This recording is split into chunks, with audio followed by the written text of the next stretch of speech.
On a mis moins d'élèves par classe en CP-CE1. Pourquoi? Parce que c'est là qu'on n'apprenait pas bien à lire et écrire. Dans vos quartiers, depuis 5 ans, ils sont 12 là où ils étaient 24. Ils apprennent mieux à lire et écrire, on le sait, et on a mis l'évaluation chaque année.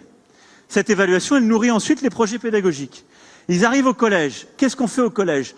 On met, dans vos quartiers, au moins 1 heure par semaine de soutien sur les maths et le français en fonction des besoins. Et on a développé devoirs faits. Et qu'est-ce qu'on va généraliser dans les quartiers politiques de la ville et à Marseille en avant-poste, qui est pour moi un point très important en plus de ce que j'ai dit sur l'entrée des mômes dès 2 ans en maternelle et sur moins d'élèves par classe en moyenne section de maternelle. C'est qu'on va faire le collège de 8h à 18h. Et donc, dans vos quartiers, vous aurez le collège qui prendra les élèves en charge pédagogiquement de 8h à 18h. Parce que l'inégalité scolaire, elle se crée dans ces temps où l'enfant il était renvoyé chez lui. C'est fondamental. C'est fondamental.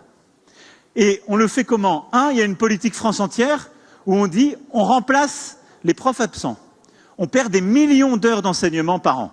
Comment on fait? On déploie une organisation, on les paye en heures sup pour remplacer les uns les autres dans la journée. Et ça, c'était pas fait. On perdait énormément d'heures. Et on renvoyait les enfants chez eux. Et donc, ça, dès la rentrée prochaine, on généralise partout les remplacements. C'est hyper important. Mais voilà, ce que vous décrivez, c'est inadmissible. Et donc, mais pourquoi? Parce que les arrêts perlés étaient mal mesurés. Mais c'est pas normal, je partage votre indignation simplement. Moi, j'ai passé le quinquennat précédent à baisser les non-remplacements. On suivait l'indicateur. À la fin du quinquennat, j'étais comme ça. À jamais les premiers. On a réussi. Et puis j'ouvre le capot et on me dit, oui, mais on mesure pas les absences de moins de 15 jours. Je dis, merde. Donc, on a regardé énormément, en effet, d'absentéisme perlé. Et donc, qu'est-ce qu'on fait là? On a dit, on peut le faire. Moi, j'étais dans un établissement dans le Gard, il y a quelques semaines, ils les remplacent. C'est simplement, comment ils font?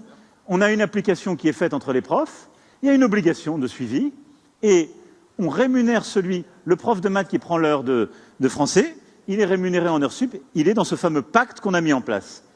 Et donc ça, France entière, on va le faire dès la rentrée prochaine.